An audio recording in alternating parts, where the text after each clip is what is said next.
अयोध्या में नाबालिग बच्ची के साथ रेप के आरोपी मोहम्मद मोईद पर कानूनी शिकंजा कसता जा रहा है। रेप के आरोप में मोईद खान को जेल भेजने के बाद अब उसकी कब्जा की गई तमाम संपत्तियों पर बुलडोजर की कार्रवाई हुई। लेकिन ये पहली बार है जब मोईद पर कोई कार्रवाई हुई, वरना मोईद का रसूख ऐसा था कि बीते 12 सालों में किसी की सरकार हो या कोई भी जिले का डीएम और एसएसपी रहा हो, मोईद पर कोई कार्रवाई की हिम्मत नहीं जुटा पाया। तो आखिरकार ये मोईद खान कौन है और क्या है इसकी क्राइम कुंडली? मोहम्मद मोईद का रसूख कोई 1 या 2 साल में नहीं खड़ा हुआ। बीते 20 सालों से मोईद समाजवादी पार्टी का वफादार रहा है। अयोध्या नगर कोतवाली में जिस भदरसा नगर पंचायत चेयरमैन मोहम्मद राशिद पर पीड़ित परिवार को धमकाने की एफआईआर दर्ज हुई है, मोहम्मद मोईद राशिद के पिता मोहम्मद अहमद का करीबी हुआ करता था। राशिद भदरसा नगर पंचायत के अध्यक्ष हुआ करता था और मोईद उनका सबसे करीबी। 25 अक्टूबर 2012 को दुर्गा प्रतिमा निकाले जाने के दौरान भदरसा इलाके में जब दंगा भड़का, जुलूस निकाल रहे हिंदुओं पर हमला हुआ, एक व्यक्ति भोला गुप्ता की हत्या कर दी गई, तब तत्कालीन अध्यक्ष मोहम्मद अहमद के साथ साथ मोईद पर भी दंगा भड़काने और हत्या करने का आरोप लगा। मोईद को एफआईआर दर्ज होने के बाद जेल भेजा गया, लेकिन ये उसका रसूख था कि पूरा कलंदर थाने के अंतर्गत आने वाली भदरसा चौकी तब भी उसके घर में चल रही थी और जेल जाने के बाद भी चौकी को हटाया नहीं गया। दरअसल ये 2012 में सपा का नगर अध्यक्ष बना। तत्कालीन अध्यक्ष मोहम्मद अहमद का करीबी होने की वजह से मोईद 2012 में समाजवादी पार्टी का नगर अध्यक्ष बना और अभी भी सपा का नगर अध्यक्ष है। मोईद ने चेयरमैन मोहम्मद अहमद की सरपरस्ती से ही सरकारी और गरीबों की जमीन पर कब्जा करना शुरू किया था। लेकिन मोईद के बारे में एक और खास बात बताया जाता है, मोहम्मद मोईद ज्यादा पढ़ा लिखा नहीं है। शुरुआती दौर में वो मदरसे में जरूर जाया करता था, लेकिन किसी स्कूल में पढ़ाई के लिए नहीं गया। उसके कुल 6 बच्चे हैं, जिनमें 4 बेटे हैं, जहीर, नदीम, नफीस और जावेद। 2 बेटियां भी हैं। हालांकि स्थानीय लोगों ने नाम ना बताने की शर्त पर कहा था कि भदरसा चौकी जिस मकान में खुली थी वो मोईद की नहीं है, उसके किसी करीबी की है। वहीं जिस शॉपिंग कॉम्प्लेक्स में पंजाब नेशनल बैंक खुला है, राजस्व विभाग ने जिसको सरकारी रास्ते पर कब्जा करने के चलते ध्वस्तीकरण के लिए चिन्हित कर दिया है, वो कॉम्प्लेक्स भी उसके विदेश में रहने वाले करीबी रिश्तेदार के हैं। ये कुछ मीडिया रिपोर्ट्स दावा करती हैं। कई दलित परिवारों ने दरअसल मोईद के खिलाफ शिकायत दी थी। ये अलग बात है कि रेप का मुकदमा लिखने और जेल जाने के बाद मोईद पर कई दलित परिवारों ने जमीन कब्जाने का शिकायत पत्र दिया है। जिला प्रशासन की टीम मोईद की चिन्हित की हुई संपत्तियों की जांच कर रही है। आशंका ये भी है कि मोईद ने अपने विदेश में रहने वाले रिश्तेदारों की कमाई को भी कई संपत्ति में लगाया है। कई प्रॉपर्टी उसने अपने और अपने करीबियों के नाम पर खरीदी, जिसकी जांच हो रही है।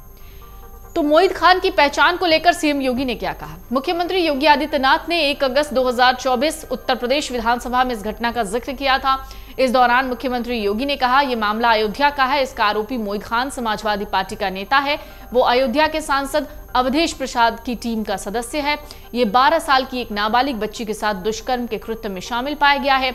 उसका सपा सांसद के साथ उठना बैठना और घूमना भी है। ये एक अति पिछड़ी जाति की बच्ची से जुड़ा हुआ मामला है। वो ऐसी घटिया हरकत में संलिप्त है।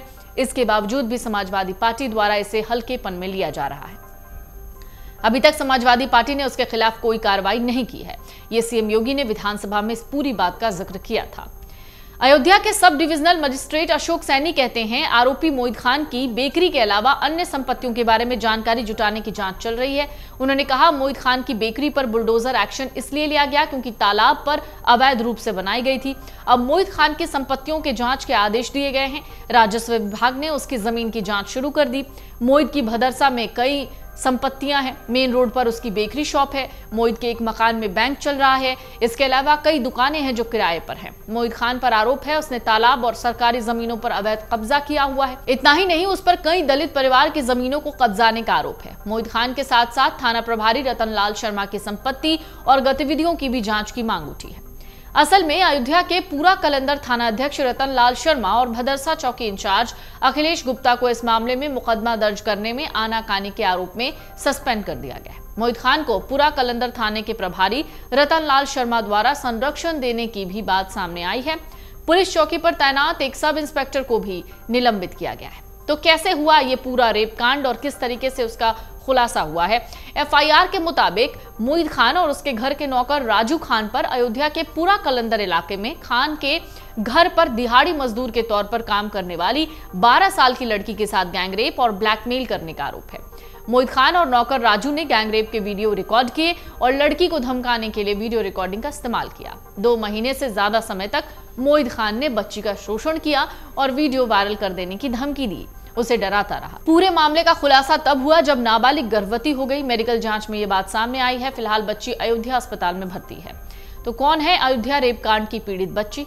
दरअसल 12 साल की बच्ची 4 बहनों में सबसे छोटी है। बच्ची के पिता की मौत 2 साल पहले हुई है। बच्ची की मां का आरोप है 2 महीने जब उसकी बेटी खेत से काम करके लौट रही थी तो पापड़ बिस्किट का लालच देकर राजू उसे बेकरी में ले गया, जहां नशीली दवा खिलाकर बच्ची के साथ दुष्कर्म किया। इस कृत्य का अश्लील वीडियो बनाया गया, वायरल करने की धमकी दी गई और ब्लैकमेल किया जा रहा था। यह शोषण 2 महीने तक चला। बच्ची की मां ने कहा पुलिस चौकी में उसके मामले पर किसी की सुनवाई नहीं हुई, उसे केस वापस लेने की धमकी दी गई। बच्ची की मां का कहना है पुलिस चौकी पर जब वो जाती थी तो वहां मोईद खान आकर बैठ जाता था।